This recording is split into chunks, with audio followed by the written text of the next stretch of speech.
নমস্কার বন্ধুরা, সকলকে স্বাগত জানিয়ে আজকে ভিডিওটা শুরু করছি। আজকে আপনাদের দেখাতে চলেছি জামাই ষষ্ঠী স্পেশাল একটি রান্না। নাম হচ্ছে মাছের মাথা দিয়ে মুগ ডাল। মাছের মাথা দিয়ে মুগ ডাল করার জন্য আমি কড়াইয়ের মধ্যে 100 গ্রাম মুগ ডাল নিয়ে নিলাম। মুগ ডালটা আমি হালকা লাল করে ভেজে নিচ্ছি, কারণ মুগ ডালটা ভেজে রান্না করলে তার টেস্টটাও বাড়ে আর গন্ধটাও সুন্দর হয়। তাই আবার অনেকেই আছেন যারা মুগ ডাল কাঁচা খেতে পছন্দ করেন, তারা কাঁচা মুগ ডাল দিয়েও করতে পারেন, কোনো অসুবিধা নেই। মুগ ডালটা লাল লাল করে ভাজা হয়ে গেছে। লাল লাল বলতে একদম লাল করিনি, হালকা লাল করেছি। এবারে আমি মুগ ডালটা একটু ধুয়ে নেব। আমি 3 বার ধুয়ে নিয়েছি মুগ ডালটা ভাজার পর, আর তারপরে আমি একটা বাটিতে সিদ্ধ বসিয়ে দিয়েছি। মুগ ডালটা আমি ভালো করে ধুয়ে নিচ্ছি।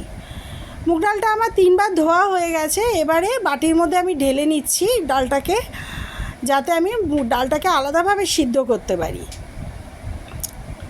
ডালটা আমি বাটির মধ্যে নিয়ে নিলাম। এবারে পরিমাণ মতন জল দিয়ে দিচ্ছি, যাতে ডালটা আমি সেদ্ধ করে নিতে পারি। পরিমাণ মতন জল দিয়ে আমি গ্যাসে আর ডালটা সিদ্ধ করলাম না, ইন্ডাকশন ওভেনে বসিয়ে দিয়েছিলাম ডালটা সিদ্ধ করার জন্য। আর মাছের মুড়োটা এখানে 1 কেজি ওজনের কাতলা মাছের মুড়ো আমি নিয়ে নিয়েছি। মুড়োটা আমি ভালো করে বেছে ধুয়ে নিয়েছি। এবারে ছোট ছোট টুকরো করে এনেছিল মুড়োটাকে, আর তার মধ্যে দিয়ে দিলাম হলুদ আর পরিমাণ মতন নুন দিয়ে আমি ভালো করে মুড়োটাকে মেখে নিচ্ছি নুন হলুদ দিয়ে।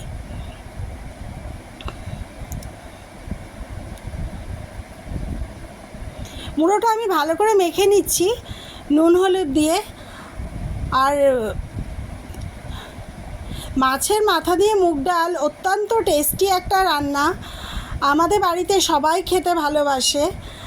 তাই কি করে দেখাবো জামাই ষষ্ঠীতে, তাই ভাবলাম যে মুড়ো এনেছে মাছের, তাই মুড়ো দিয়ে মুগ ডালটা বানিয়ে ফেলি, মাছের মাথা দিয়ে মুগ ডালটাই বানিয়ে ফেলি।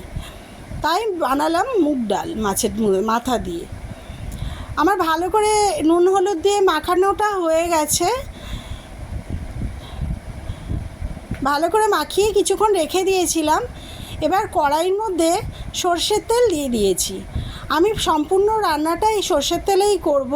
তেলটা দেখছেন কীরকম ধোয়া উঠছে, তেতে উঠেছে। এবারে আমি মুড়োগুলোকে ছেড়ে দিচ্ছি তেলের মধ্যে। আমি সবগুলো মুড়ো একসঙ্গেই ছেড়ে দিয়েছি, কারণ অনেকটা তেল ছিল এখানে, তাই মাথাটাকে একসঙ্গেই ভেজে নেব।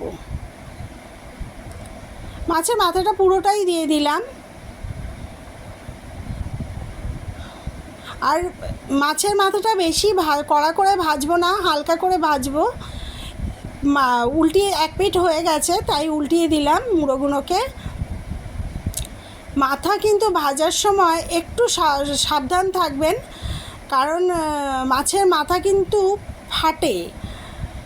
দেখুন, আমি ভাজছিলাম, উল্টাতে গেছি, তখন একটু ফেটে উঠলো, একটু গায়ে তেলের ছিটাও পড়েছিল। তাই আপনাদের বলবো একটু সাবধানে মাছের মাথা ভাজবেন, কারণ মাছের মাথা তেলে দিলে অনেক সময় ফাটে। মাছের মাথাটা আমি পুরোটাই উল্টিয়ে দিলাম, উল্টিয়ে দিয়েছি। এবারে ভাজা ভাজা হয়ে গেছে। এবার আমি মাথাগুলো তুলে নিচ্ছি। আর যেগুলো ভাজা হয়নি সেগুলো আরেকটু ভাজা করব, তবে একদম কড়া করে ভাজছি না, হালকা করেই ভাজছি। কারণ মাছের মাথা বেশি কড়া করে না ভাজলেও চলে, তাই আমি মাছের মাথাগুলো ভেজে তুলে ফেললাম। এবার কড়াই ওই তেলেই, মাছ ভাজার তেলেই দিয়ে দিলাম 2টো তেজপাতা, ছিঁড়ে নিয়েছিলাম তেজপাতাগুলো, আর দিলাম 1 চামচ জিরে, গোটা জিরে দিয়ে আমি ভালো করে ফোড়নটাকে নেড়ে নিলাম। আর আমি হামলদিস্তার মধ্যে 1 ইঞ্চি আদা থেঁতো করে রেখেছিলাম। বিশেষ একটা মশলা দেব না এতে, খুব কম মশলাতেই রান্নাটা আমি করছি, কিন্তু খেতে অসাধারণ হবে। আমি আদা থেঁতো করে ওর মধ্যে জল দিয়ে আমি কড়াইয়ের মধ্যে ঢেলে দিলাম আদা বাটাটা দিয়ে। এবার দিচ্ছি 1 চামচ জিরে গুঁড়ো।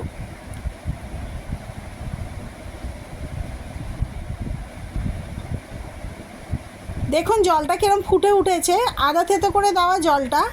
1 চামচ হলুদ গুঁড়ো দিয়ে দিলাম, কারণ আমার চামচটা বেশি বড় না, ডালে তো বেশি হলুদ দিতে লাগে না, তাই আমি ছোট চামচ 1 চামচই দিলাম। তবে উঁচু করে দিইনি, একটু লেবেলে লেবেলেই দিয়েছি। আর আমি এখানে জিরে গুঁড়ো ব্যবহার করছি, জিরে গুঁড়ো দিচ্ছি 1.5 চামচ জিরে গুঁড়ো দিয়ে আমি মশলাটাকে ভালো করে কষে নিচ্ছি। আর দিয়ে দিলাম কাঁচা লঙ্কা। এখানে লঙ্কাগুলো তো একদম ঝাল নেই, জানি না এখন লঙ্কা কেন ঝাল হয় না। তাই 6-7টা আমি কাঁচা লঙ্কা চিড়ে নিয়েছিলাম। একটু মাছের মাথা দিয়ে মুগ ডাল করলে একটু ঝাল ঝাল না হলে ভালো লাগে না। দেখুন মশলাটা আমার একদম কষানো হয়ে গেছে। আমি লঙ্কাগুলোকে চিড়ে দিয়েছিলাম, চিড়ে ছোট ছোট টুকরো করে দিয়েছিলাম। মশলাগুলো কষানো হয়ে গেছে, এবারে আমি দিয়ে দিলাম সামান্য একটু জল। দেখুন জলটাও ফুটে উঠেছে। এবারে আমি মাথাগুলোকে এই মশলাটার মধ্যে ছেড়ে দেব। ছেড়ে আমি মশলাটার সঙ্গে ভালো করে মাথাটাকে কষে নিচ্ছি।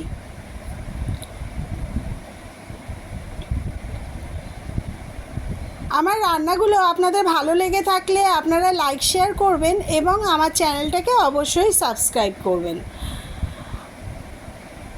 সাবস্ক্রাইব করতে ভুলবেন না কিন্তু বন্ধুরা। আপনারা যদি আরও আমাকে বেশি বেশি করে সাবস্ক্রাইব না করেন তাহলে আমি রান্না করার উৎসাহ কী করে পাবো। তাই আপনারা যদি আরও ভালো ভালো রান্না দেখতে চান আমাকে সাবস্ক্রাইব করুন বেশি বেশি করে, যাতে আমি আরও উৎসাহ পাই আরও নতুন নতুন রান্না আপনাদের সামনে তুলে ধরার। মাথাটা আমি ভালো করে নেড়ে চেড়ে কষে নিচ্ছি।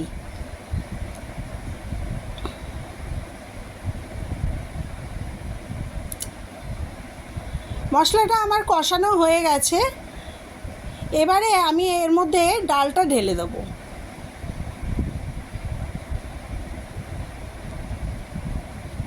মশলাটা মাথাটা দিয়ে একটু কষে নিলাম, কারণ মাছের মাথাটার মধ্যে যাতে মশলাগুলো ঢুকে যায়। কারণ ডালটা দিয়ে দিলে তার মধ্যে তো জল থাকবে, এতটা সুন্দর মশলাটা ঢুকবে না, মশলাগুলো মাথার মধ্যে ঢুকবে না। তাই মশলাটা আগে কষিয়ে নিলাম মাথাটা দিয়ে। এবারে দিয়ে দিলাম সেদ্ধ করা ডালটা। সেদ্ধ করা ডালটা দিয়ে আমি একটু নেড়ে চেড়ে একটু ফুটতে দেবো। দেখুন ডালটা ফুটে উঠেছে।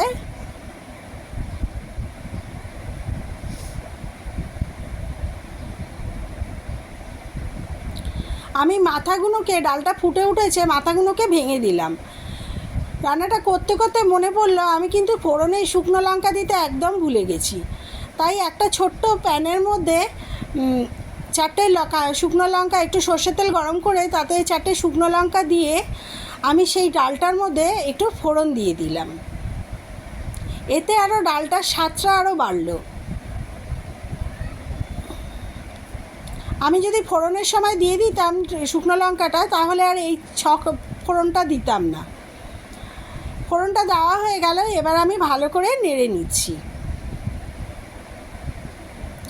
আর মাছের মাথাগুলো আপনারা যথাসম্ভব ভেঙে দেওয়ার চেষ্টা করবেন। ভেঙে দিলে তাহলে সবার পাতেই সমানভাবে মাছ পড়ে। মাছের মাথায় যেটুকু মাছ থাকে সমানভাবেই কাটাগুলো সবার পাতে পড়ে। দেখুন আমি পরিমাণ মতন জল দিয়ে দিলাম। জলটা দিয়ে আমি অপেক্ষা করছি যাতে একটু ফুটে ওঠে। তার আগে আমি একটু নুন দিয়ে দিচ্ছি, কারণ আমি মাছটা কষানোর সময় আমি নুন দিইনি, আর ডাল সিদ্ধ করার সময়ও নুনটা দিইনি। কারণ আমি জানি মাছটা কষিয়ে যখন ডালটা দেব তারপরেই নুনটা দেব, তাই নুনটা দিয়ে দিলাম। পরিমাণ মতো নুন দেবেন। আর নুনের কি গুণ আপনারা তো জানেনই, নুন ছাড়া সমস্ত রান্নাই অসম্পূর্ণ, অচল বললেই চলে। তাই দিয়ে দিলাম পরিমাণ মতো নুন। ডালটা ফুটে উঠেছে। এবারে আমি মিক্সিতে গরম মশলা বেটে রেখেছিলাম। এখানে 4টে এলাচ, 4টে লবঙ্গ আর একটা ছোট দারচিনির টুকরো নিয়েছিলাম, সেগুলোকে আমি মিক্সিতে বেটে নিয়েছি, সেটাই দিয়ে দিলাম। দিয়ে আমি ভালো করে নেড়ে নিচ্ছি যাতে মশলাটা সব তরকারি পুরো ডালটার মধ্যেই মিশে যায়। এবারে দিয়ে দিচ্ছি 2 চামচ গাওয়া ঘি। আপনারা চাইলে এমনি ঘিও দিতে পারেন, কিন্তু আমার বাড়িতে যেহেতু গাওয়া ঘি আনা ছিল তাই আমি গাওয়া ঘিটাই দিলাম। গাওয়া ঘিটা দিয়ে আমি একটু ফুটতে দেবো। এরপরে আমি দিয়ে দেবো একটু চিনি। একটু মিষ্টি না দিলে ভালো লাগবে না, যেহেতু মুগ ডাল, তাই একটু মিষ্টি দিয়ে দিলাম। বেশি দেওয়ার দরকার নেই, একটা ছোটো চামচের 1 চামচ দিলেই হবে, মানে তরকারির পরিমাণ বুঝে আপনারা দেবেন। আমার এখানে অল্প একটু ডাল, তাই আমি অল্প করে দিয়েছি। দিয়ে আমি একটু ফোটাবো ভালো করে, ফুটিয়ে নামিয়ে নেব। আমি তার আগে একটু ভালো করে নেড়ে নিলাম, যাতে সব কিছু মশলাগুলো সব মিশে যায় আর ডালটা নিচে লেগে না যায়। আপনাদের বারবার করে বলবো, যারা নতুন রান্না করছেন তারা মুগ ডাল যে যখনই যখনই মুগ ডাল মাছের মাথা দিয়ে করবেন, বারবার করে নাড়বেন যাতে নিচে না লেগে যায়। আমার প্লেটে সার্ভ করা হয়ে গেছে।